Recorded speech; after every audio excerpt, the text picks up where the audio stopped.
Hello and welcome to the December 29th, 2009 video version of Invested Central's Chart of the Day. I'm Tom Boley, Invested Central's Chief Market Strategist, and it's my pleasure to provide you with today's Chart of the Day. This Chart of the Day is brought to you by StockCharts.com, simply the web's best financial charts. Well, today we are featuring FTEK, ticker symbol FTEK. This is a $186 million industrial goods company that provides engineering solutions for the optimization of combustion systems in utility and industrial applications worldwide.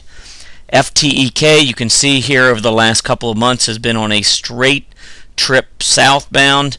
The stock was trading at about $12.70 just 2 months ago, and it finished up on Monday at $7.69, so it's lost roughly $5 or better than 40% of its value here in just the last 2 months.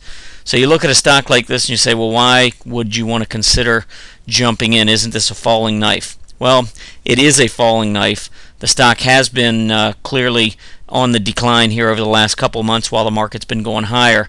But when we look for stocks to make a potential turn and hit a reversing point on the chart, we look for a few things. Probably the biggest thing that we look for is a reversing candle. Now you can see, or maybe you can't quite see, but it did put in a piercing candle on Monday, which is a reversing candle off of a downtrend, so that's positive sign number one. Positive sign number two is that with this lower low here in price, you can see a higher MACD reading. This is a positive divergence, which many times will play out to the 50-day moving average, and we'll talk about that in just a second. But finally, you can see that as we put in this reversing candle and as we put in this positive divergence, we did so pretty close to long-term price support. We have not seen an open or a close down below about the 730, 735 level. And you can see with the reversal on Monday with FTEK finishing at 769, it's pretty close to that long-term price support level as well. And then finally, if you take a look at the oscillators down here, you'll see that both the RSI and Stochastics are showing oversold conditions.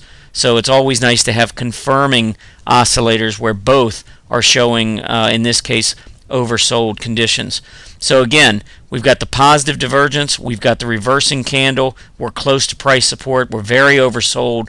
It appears like this is a good time to take a shot with a company like FTEK, ticker symbol FTEK. From a stop standpoint, a close back below 730 certainly would get my attention, especially if it's on big volume. Otherwise, I would expect first a trip up to test the 20-day, and then maybe after a minor pullback, I think that this one's got room potentially to go up and meet the declining 50-day moving average somewhere down the road, let's say over maybe the next couple weeks. Hope you've enjoyed our presentation today. Be sure to check out our chart of the day every day at InvestedCentral.com. While you're there, sign up for our free weekly Market Pulse newsletter and have the chart of the day emailed directly to you. Happy trading.